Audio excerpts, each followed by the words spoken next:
Hi friends, good morning friends. இன்றைக்கி என்ன டே அப்படின்னு பார்த்தா ஃப்ரைடே வந்து இன்றைக்கி என்னோடய குலதெய்வத்துக்கு பொங்கல் வைக்கலான்னு சொல்லிட்டு எப்போவுமே வந்து நம்ம ஒரு 3 மாதத்துக்கு ஒரு தடவை, 5 மாதத்துக்கு ஒரு தடவை, வருஷத்துக்கு ஒரு தடவை டைம் இருக்கவங்க வந்து குலதெய்வ வழிபாடு செய்யுங்க. ரொம்ப நல்லது. நம்ம ரொம்ப நல்லா இருப்போம்.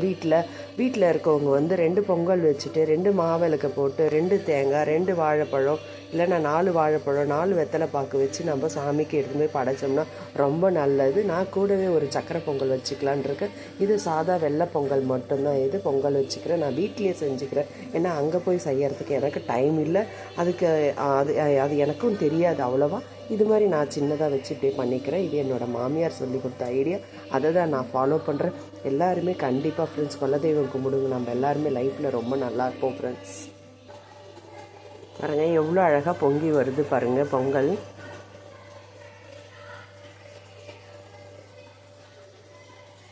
குலதெய்வ வழிபாடு வந்து 7 ஜென்மத்துக்கு நம்ம ரொம்ப நல்லா இருப்போங்க. நம்மளோட குழந்தைங்க, பேரன் பேத்திங்க, அந்த மாதிரி வந்து பெரியவங்கள்லேருந்து சின்னவங்க வரைக்கும் ரொம்ப நல்லா இருக்கும். நம்ம இந்த குலதெய்வ வழிபாடு, நம்ம தொழில் நல்லாயிருக்கும், எல்லாமே நம்மளுக்கு நல்லா. 16 செல்வங்கள் சொல்கிறாங்க இல்லையா? இந்த மாதிரி குலதெய்வ வழிபாடு எப்பயும் செய்யுங்க ஃப்ரெண்ட்ஸ். நம்ம எல்லோரும் ரொம்ப நல்லா இருப்போம். ஐயோ எங்கள் வீட்டில் எங்களுக்கு இதை பண்ணலை, அதை பண்ணலை, மாமியார் இதை செய்யலை, அதை செய்யலை, இதுக்குன்னு ஒரு சாக்கு போட்டுட்டெல்லாம் சொல்லாதீங்க. கண்டிப்பாக குலதெய்வத்தை மட்டும் யாரும் விடாதீங்க ஃப்ரெண்ட்ஸ்.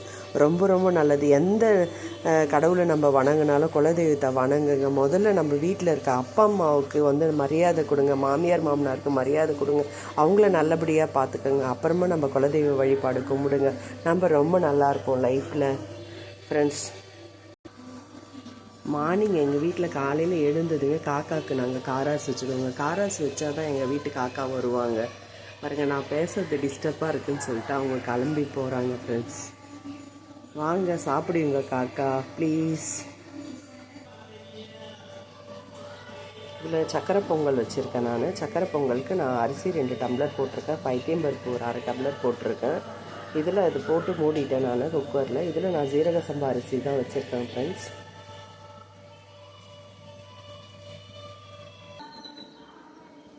பொங்கல் ரெடி ஆகிடுச்சு. நம்ம இதை அரேஞ்ச் பண்ணிக்கலாம் ஃப்ரெண்ட்ஸ். ஹாய் ஃப்ரெண்ட்ஸ், சக்கரை பொங்கல் ரெடி ஆகிடுச்சு பாருங்கள். ரொம்ப அழகாக இருக்குது பார்க்குறதுக்கு. குலதெய்வ வழிபாட்டுக்கு பாருங்கள் இதெல்லாம் தேவையானது. இதெல்லாம் வச்சுக்கோங்க. நீங்கள் இதெல்லாம் வச்சுட்டு நீங்கள் வீட்டிலே செய்யுங்க.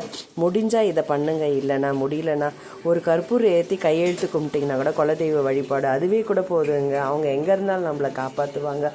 Bye friends, thank you. எல்லோரும் வாங்க, எங்கள் குடும்பத்தை எல்லாரையும் வந்து ஆசீர்வாதம் பண்ணுங்கள். தேங்க்யூ. Bye friends.